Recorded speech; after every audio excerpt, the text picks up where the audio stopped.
Jogging से आप fit तो होते ही हैं, लेकिन क्या आपको पता है कि जॉगिंग करने से मानसिक तौर पर भी आप खुद को ज्यादा फिट महसूस करते हैं। बीमारी को हमेशा के लिए कीजिए अलविदा, क्योंकि आपको फिट रखने के लिए आ गए हैं हम लेकर अपना खास प्रोग्राम जियो हेल्थ। पाइल्स ऐसी बीमारी है जिसे अधिकतर लोग बताने और डॉक्टर के पास जाने में शर्माते हैं, लेकिन इसका इलाज समय पर जरूरी है, नहीं तो ये जानलेवा भी हो सकता है।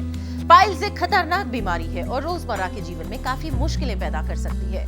पाइल्स के बारे में ज्यादा जानकारी दे रहे हैं मैक्स हॉस्पिटल के surgeon doctor Manish Agarwal.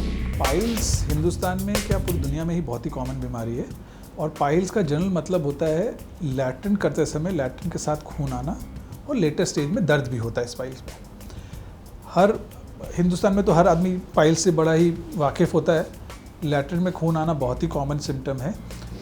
Initially ये आता है तो 2-4 दिन के लिए आता है, फिर 2-4-6 महीने बंद हो जाता है, फिर 2-4 दिन के लिए आता है, इस तरह से होता है। और कुछ जब पाइल्स बढ़ जाते हैं तो वहाँ लोगों को मस्सा फील होता है। लैट्रिन जब धोते हैं तो वहाँ पर गांठ सी फील होती है और लेटर स्टेज में इसमें दर्द भी होता है।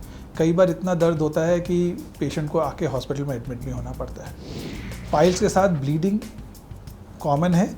इनिशियल स्टेजेस में शुरू के कुछ 2-4 साल तो इतनी ब्लीडिंग नहीं होती है कि पेशेंट को ब्लड ट्रांसफ्यूजन की ज़रूरत हो, पर अगर पेशेंट सही समय पे इलाज ना करे और पाइल्स बढ़ता रहे तो ब्लीडिंग इतनी भी हो जाती है कि उसके लिए उसको ब्लड लेना पड़ता है और ज़रूरत पड़े तो उसकी फिर सर्जरी करनी पड़ती है। पाइल्स का सबसे बड़ा कारण कॉन्स्टिपेशन, कब्जी होती है और कब्जी का सबसे बड़ा कारण है खाने में फाइबर्स का कमी होना। आजकल नए ज़माने में कॉन्स्टिपेशन का नया कारण हो गया है शिफ्ट ड्यूटीज़। आजकल के बच्चे, आजकल के यंग लोग की नौकरी ऐसी हो जाती है कि वो समय पे सो नहीं पाते, समय पे उठ नहीं पाते और लैट्रिन करने का एक शेड्यूल नहीं बन पाता है। ये बहुत बड़ा कारण होता है कॉन्स्टिपेशन डेवलप करने का और कॉन्स्टिपेशन स्लोली पाइल्स की तरफ लीड करती है। पाइल्स का जब भी सोचा जाता है, हर डॉक्टर के पास आते हैं, अपने फैमिली में एडवाइस मिलती है, सबसे पहले ध्यान रखना होता है कि कॉन्स्टिपेशन को कैसे अवॉइड किया जाए। सबसे अच्छा तरीका अवॉइड करने का लाइफ में रेगुलरिटी होना, खाने पीने में हरी सब्जी या फाइबर ज़्यादा होना और पानी ज़्यादा होना। कई बार अगर इन सब चीज़ों से नहीं कंट्रोल होता है तो डॉक्टर की सलाह लेनी पड़ती है और कई बार दवाइयाँ देनी पड़ती हैं जिससे कॉन्स्टिपेशन कंट्रोल में आ जाए। फिर भी अगर कॉन्स्टिपेशन रहता है और पेशेंट को पाइल्स डेवलप होते हैं तो उनको सर्जन से मिलना होता है उसके इलाज के लिए। दूसरा कारण पाइल्स का कई बीमारियां होती हैं, जैसे कि अल्कोहल ज़्यादा पीने से सिरोसिस होता है, ऐसे पेशेंट्स को पाइल्स ज़्यादा बन जाते हैं। कई बार असाइटिस और कई और ब्लड की प्रॉब्लम्स होती हैं जिसमें पाइल्स ज़्यादा बनने की टेंडेंसी होती है, पर ये पेशेंट्स बहुत कम होते हैं। ज़्यादातर पेशेंट्स का कारण कॉन्स्टिपेशन या कोई ऑब्वियस कारण नज़र नहीं आता है। अगर किसी को पाइल्स हो गया मतलब उसको लैट्रिन में ब्लड आता है और वो लैट्रिन में ब्लड 6 महीने में एक बार से ज़्यादा आता है तो उसको डॉक्टर से सलाह ज़रूर करनी है।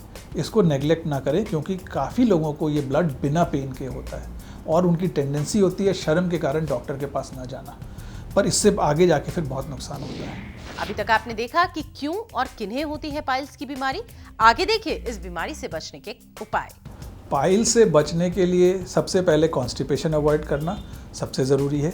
खाने पीने में ध्यान रखना कि हरी सब्ज़ी ज़्यादा खाना, पानी ज़्यादा पीना, और हरी सब्ज़ी अगर किसी कारण से नहीं खा रहे तो इसबगोल जैसी चीज़ आप बिना डॉक्टर की सलाह से भी रात को ले सकते हैं। एक बहुत बड़ा पाइल्स का कारण है बाथरूम में ज़्यादा देर बैठना। आजकल बड़ा शांति लगती है बाथरूम में, लोगों को आदत पड़ी है इंटरनेट, न्यूज़पेपर, मैगज़ीन पढ़ने की, वो सब आपको अवॉइड करना है। पॉट पे जितना ज़्यादा देर बैठेंगे उतनी टेंडेंसी है आपकी पाइल्स को बनने के और बनी हुई पाइल्स को बढ़ने की। तो बाथरूम करने के लिए जाइए और जल्दी बाहर आइए। तो बीमारी से शर्माए नहीं, बल्कि इसका डटकर करें मुकाबला और आपको बीमारियों के बारे में जागरूक करने के लिए हम आते रहेंगे जियो हेल्दी लेकर।